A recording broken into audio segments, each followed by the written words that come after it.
So the Congressional Budget Office says that the $15 minimum wage is going to result in 1.3 million workers losing their jobs. So why are all these big companies for this?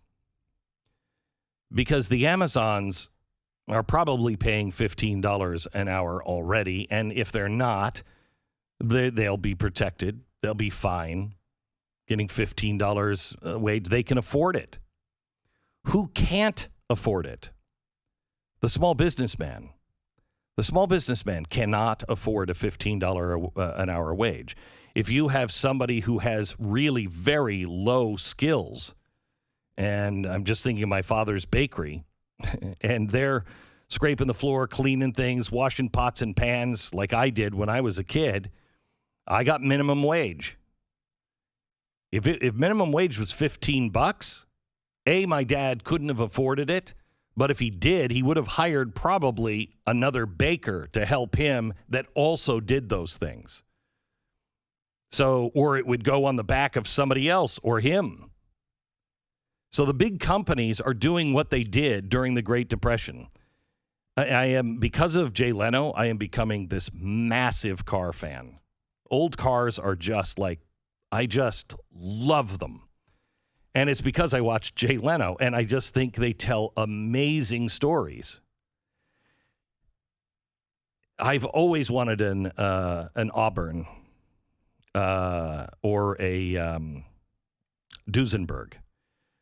But the Duesenbergs are, I don't even know what they're worth, like $1.5 million for a Duesenberg.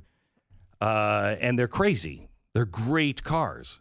They were, if you've ever heard the phrase, well, that's a doozy. That comes from Duesenberg, meaning that's outrageous. That's crazy because it's so great. Why don't we have Duesenbergs and Auburns anymore? Because of the Great Depression. And it wasn't just because their price was so high, because Rolls-Royce succeeded, Cadillac succeeded. Cadillac succeeded because it was with GM. And GM was the one, and so was Ford, and so was Chrysler, that got together and made all of the rules with the government. So they put people like Auburn and Duesenberg out of business. They were the small guys. Small guys couldn't compete anymore because the government made it impossible.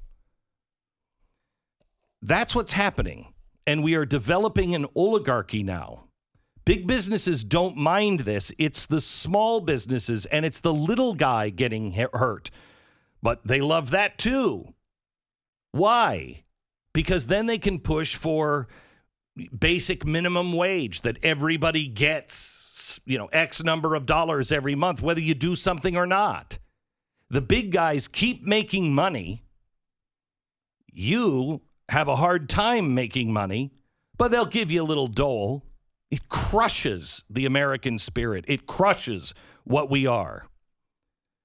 Why is the Keystone Pipeline? Why is that being canceled? For the environment? You know that oil is coming from Canada, right? So that oil is coming across our border anyway. But you put it on a train instead of a pipeline. Do the train companies are they in with the Democrats? I'm not really sure because it doesn't make sense if you care about the environment, because trains are much more likely to have an accident and a giant spill if there is an accident than the pipeline. And 11,000 jobs were lost. 11,000 jobs. Same with the border construction. I don't know if you saw the quote from one of the little guys, the construction workers. I'm not going to get in trouble, am I? Oh, wait. It's my last day, so what are they going to do? Fire me? That's a quote from one of the construction guys before he really opened up. He said, my plan, what am I going to do? My plan? Go find something up north by the Union or something. I'm effed, to be honest with you. A lot of these guys were the same. We don't have anything. A lot of people here just don't know what they're going to do. If you want my personal opinion, the wall was actually a good thing. You talk to a lot of locals in town and everything, and they were appreciative of what we were doing. They said, we feel our country really doesn't give a crap about us, end quote.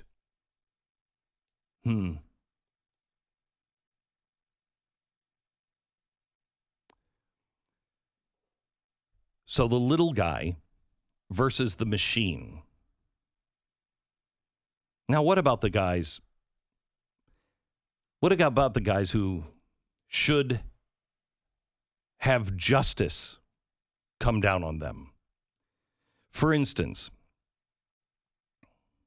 the FBI lawyer, the one that altered the email on Carter Page for the FISA courts, that illegally gave the courts the impression that he should be monitored with the FISA rules.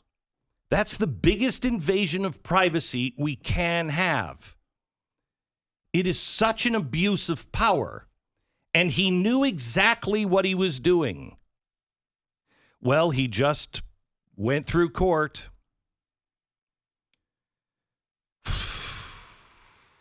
He could have had years in prison for this, but he got something worse. 12 months of probation. 12 months of probation. He's not going to prison. Not going to prison even for a month. 400 hours of community service. Oh, boy, well, he learned his lesson. And, boy, nobody's going to do that, huh? Nobody's going to violate your privacy in a FISA court, because you know why? No one will ever know about it if they do it to you. No one will ever. This was being done to the president's campaign. That's the only reason why we know this. And if they get away with it at that level, what chance do you have? I know. I fought against the federal government. When the federal government decides to defy the court, there doesn't seem to be any repercussions. When I was in court with the federal government, they demanded documents. And I said, well, the federal government has them. The court demanded the documents be released. I think it was 4 or 5 attorneys showed up from the Obama White House. Nope, we're not going to do it. Nope, you can order us all you want. We're not going to release them. Well, you can redact all of the information, and we don't need any other page than this one. Nope. Finally, the judge, because my people were saying, what are we supposed to do then? Here we have a government employee leaking something to the press. If they won't verify, then we got nothing. If you can't make them verify, we got nothing. How can we possibly defend ourselves? Finally, she went back and said, you've got to release these. So they did.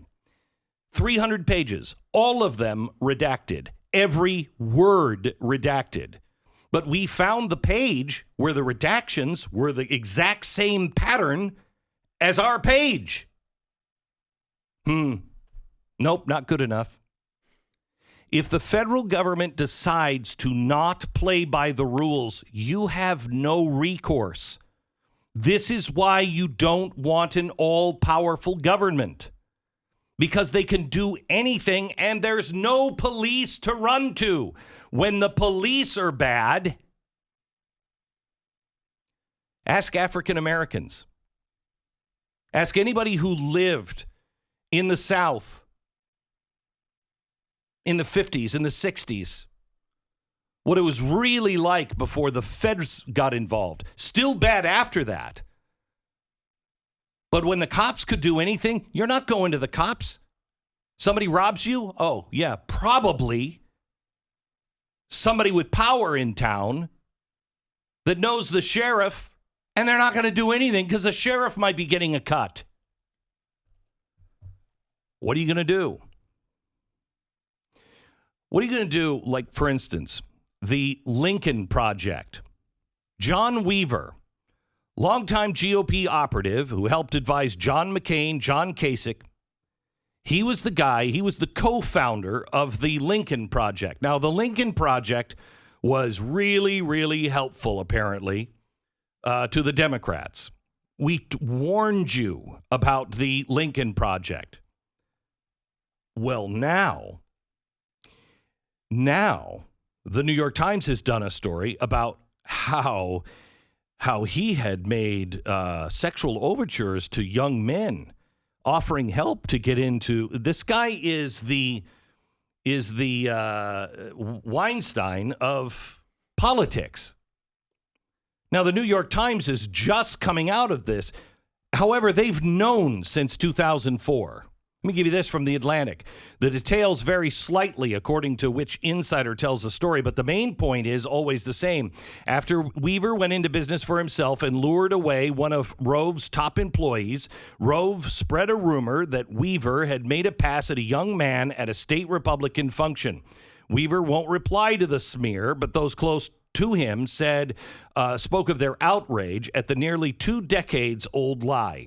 So 2 decades, people had been saying this about him. Finally, Karl Rove said, this guy's a danger. They've known about this forever, but they kept it quiet, which only helps fuel the fires of things like Q. If you stop with stop being a country of laws and become a country of men, we have nothing left. And of course, conspiracies will grow. By the way, almost everybody that was on that list when we did our, what was it called? That Hydra episode where we showed you the octopus of all the people in the Obama administration. Almost all of those people now have nice inside jobs of the Biden administration. Nobody's going to jail. Nobody's doing anything. They're all being put into positions where they can stop any kind of investigation. Anything that they did wrong, all forgiven.